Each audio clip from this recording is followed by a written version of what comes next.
বায়ান্নর ভাষা আন্দোলনে আত্মদানকারী সকল শহীদের স্মরণে কুষ্টিয়ার কুমারখালীতে পদ্মা গড়াই সাহিত্য পর্ষদের আয়োজনে অনুষ্ঠিত হল আলোচনা, কবিতা ও ছড়া আবৃত্তি সহ সাংস্কৃতিক অনুষ্ঠান।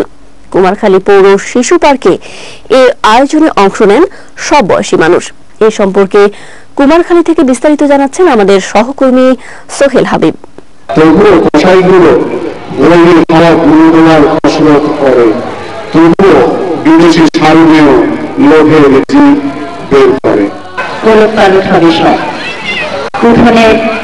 হালকা গাছগুলো ভেজাবে, গৃহপালিত পশুরা চিৎকার করবে।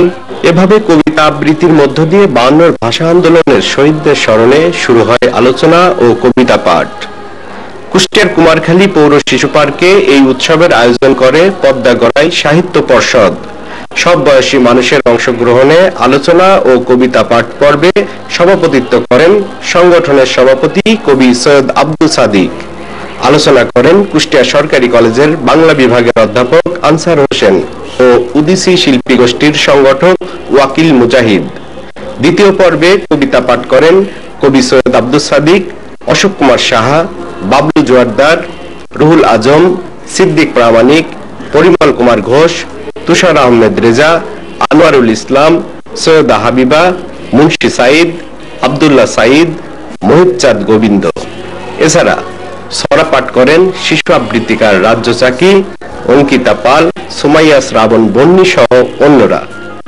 শেষ পর্বে কুমারখালী শিল্পকলা একাডেমির শিল্পীবৃন্দ সাংস্কৃতিক অনুষ্ঠান পরিবেশন করেন। 21-এর চেতনায় মানুষের মনের গ্লানি দূর করে আলোকবর্তিকা হবে, এমনটাই আশা করেন সুধী মহল।